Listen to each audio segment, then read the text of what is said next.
Ok, alors maintenant nous allons nous intéresser sur les champs de saisie. Ok, les champs de saisie, qu'est-ce que c'est? Les champs de saisie, c'est plus ou moins ceci. Vous voyez, c'est ce genre de champ où je peux insérer du texte à l'intérieur. Ok, donc pour envoyer des données au serveur, si vous souhaitez que l'utilisateur saisisse quelque chose, vous allez utiliser les champs de saisie. Tels que là, ce sont des champs de saisie. Alors, comment insérer ces champs de saisie? Alors, tout à l'heure, je vous ai parlé de la balise input qui permettait de spécifier un bouton. Eh bien, la balise input ne sert pas seulement pour un bouton. Ok? En réalité, pour les champs de saisie et d'autres champs que nous allons voir plus tard, c'est toujours la balise input qui est utilisée. Par contre, si vous vous souvenez, lorsque j'ai inséré la valeur de submit ici, j'ai eu plusieurs propositions dans le cas de la balise input. Et donc, l'attribut type, en fait, permet de spécifier quel type, quel comportement doit avoir le champ que vous allez mettre en place. Donc, en gros, vous utilisez toujours la balise input, en tout cas pour certains champs, vous utilisez toujours la balise input, mais la valeur que vous donnez à l'attribut type permet de personnaliser son comportement.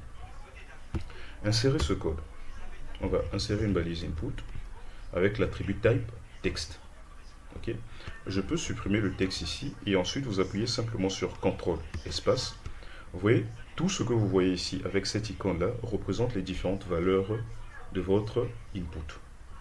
Ok, donc ici, vous avez les différentes valeurs que vous pouvez donner à votre input. Donc vous voyez, là j'ai par exemple bouton, là j'ai checkbox, là j'ai color, là j'ai date, ainsi de suite. Et donc en fonction du type que vous allez, de ce que vous allez mettre à l'intérieur, de la valeur que vous allez sélectionner, le comportement de votre input sera personnalisé. Par exemple, nous on va mettre texte ici. Si je reviens sur ma page, vous verrez que là j'ai un champ de saisie qui a été inséré. Ainsi, je peux donc cliquer dessus et avoir du texte, insérer du texte. Ok. Alors pour les champs de saisie de type texte, en fait il y en a plusieurs. Vous avez le type type pour les textes, si vous voulez insérer juste du texte. Vous avez le type email, si votre champ doit être un mail, ok, si vous voulez que l'utilisateur insère un mail à l'intérieur. Vous avez le type password, ok, pour que l'utilisateur insère un mot de passe. Vous avez également le type URL pour que l'utilisateur puisse insérer une URL. Donc vous en avez beaucoup. Alors ici, on va mettre le type texte. Ok. Ensuite,